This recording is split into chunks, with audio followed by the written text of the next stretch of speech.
આજે એક અતિશય કરુણ અને ન કલ્પી શકાય એવા દુઃખદ સમાચાર મળ્યા. અમદાવાદથી લંડન જઈ રહેલું વિમાન એ ટેક ઓફ થયા પછી, એટલે કે રનવે ઉપરથી ઉડ્યા પછી માત્ર 2 જ મિનિટમાં તૂટી પડ્યું. અને જ્યાં તૂટી પડ્યું ત્યાં રહેતા હતા લોકો, અને રેસિડેન્ટ ડોક્ટર્સની હોસ્ટેલ પણ આવેલી છે. અનેક લોકોને પોતાનો જીવ ગુમાવવાનો વારો આવ્યો. એવા સમાચારોથી ખૂબ વ્યથિત છું. કોંગ્રેસ પક્ષના એક કાર્યકર્તાને ઘટનાના સમાચાર મળતાની સાથે વિનંતી કરી હતી કે જ્યાં લોહી આપવાની જરૂર પડે બ્લડ ડોનેશન કરવાનું, પ્રશાસનને જ્યાં જરૂર પડે ત્યાં મદદરૂપ બનવાનું. અને ફરી અપીલ કરું છું કે તમામ જગ્યાએ જ્યાં મદદરૂપ થઈ શકાય ત્યાં બધા જ મદદરૂપ બને. વિસાવદર અને કડીની વિધાનસભાની પેટા ચૂંટણીઓ ચાલી રહી છે. અમારી અનેક જનસભાઓ, ઉમેદવારોના કાર્યક્રમો, રેલીઓ, સ્વાગત સમારોહો આ બધું જ રાખેલું હતું. એ બધું જ આજના દિવસ માટે રદ કરવાની ઘોષણા કરું છું. સંપૂર્ણપણે શોકગ્રસ્ત પરિવારોની સાથે સમગ્ર કોંગ્રેસ પાર્ટી એમના દુઃખમાં સહભાગી છે. પ્રશાસનને જ્યાં જરૂર પડે ત્યાં એક કોંગ્રેસી કાર્યકર્તા મદદરૂપ બનશે.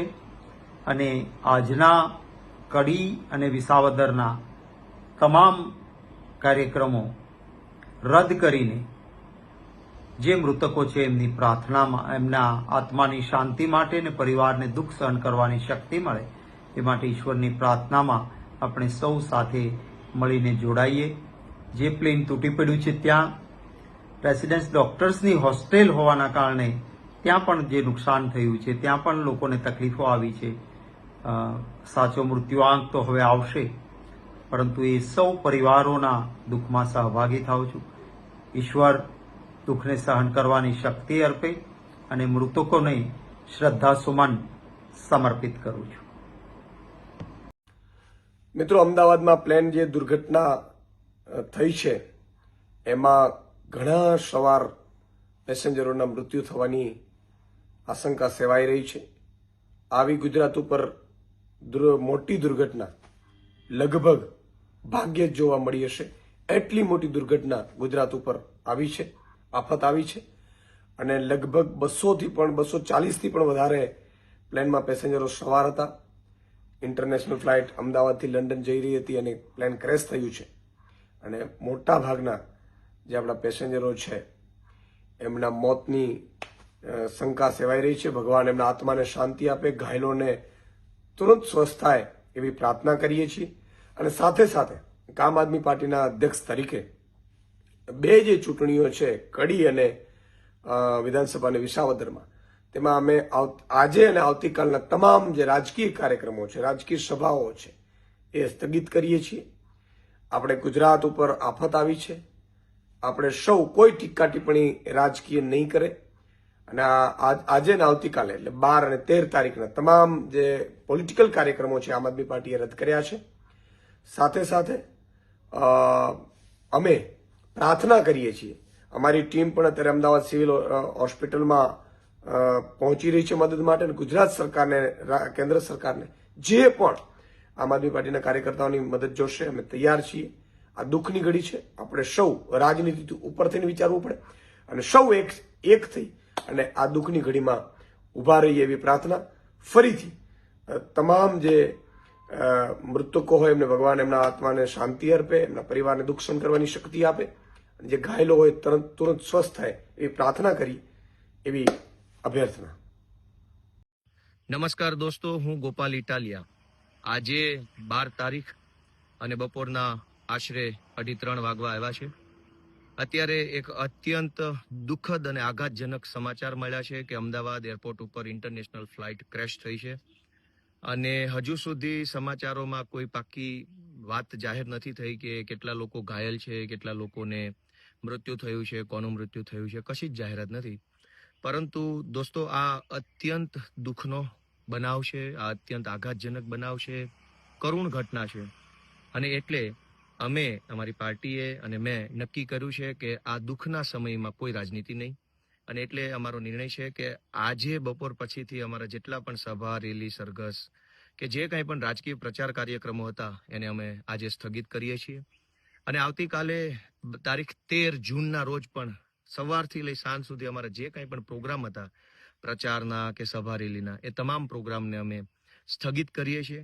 મિત્રો, આ દુઃખનો સમય છે, આઘાતનો સમય છે. માણસ બની અને સંવેદનશીલતા દર્શાવવાનો આ સમય છે, ત્યારે અમે કોઈ રાજનીતિ કરવા માંગતા નથી. આજે આપણા ગુજરાત ઉપર આફત આવી છે ત્યારે હું અને અમારી આખી પાર્ટી કોઈ પણ પ્રકારની ચૂંટણીલક્ષી રાજકીય ટીકા ટિપ્પણી કર્યા વગર બિનશરતી રીતે, સ્પષ્ટ રીતે અને મજબૂત રીતે ગુજરાત સરકારના સમર્થનમાં છીએ. ગુજરાત સરકાર રાહત અને બચાવ કામગીરી માટે જે કંઈ પણ કાર્ય કરશે એને અમારું સમર્થન છે.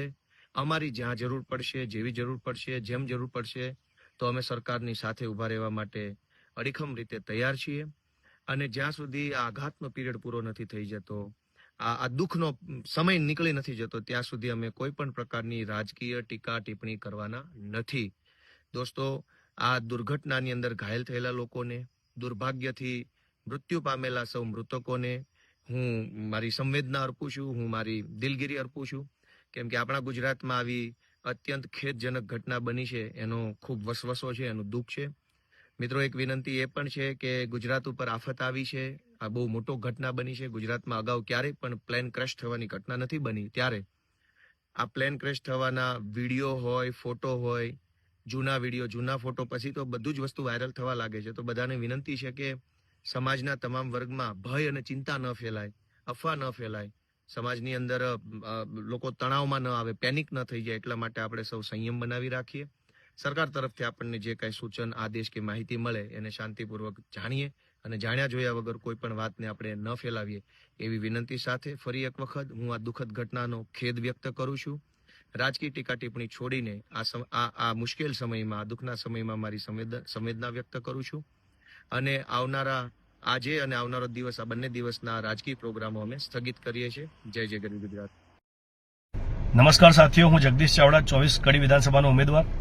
સાથીઓ, આજ 12 જૂનના રોજ મને હમણાં મેસેજ મળ્યા છે કે અમદાવાદના મેઘાનગર સ્થિત એક રેસિડેન્શિયલ એરિયાની અંદર એર ઇન્ડિયાની એક ફ્લાઇટ ક્રેશ લેન્ડિંગ થઈ ગઈ છે.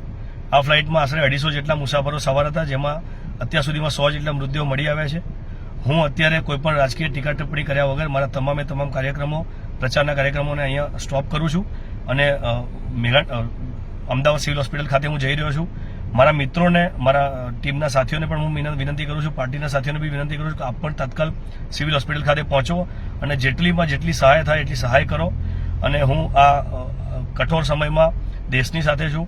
આ કઠોર સમયમાં હું તમામ મૃતકજના દિવ્ય આત્માઓને પરમાત્મા શાંતિ અર્પે તેવી પ્રાર્થના કરું છું અને તમામ પીડિત પરિવારને પરમાત્મા હિંમત આપે તેવી પણ પ્રાર્થના કરું છું. હું અત્યારે સિવિલ હોસ્પિટલ જઈ રહ્યો છું, આપ પણ સિવિલ હોસ્પિટલ પહોંચો.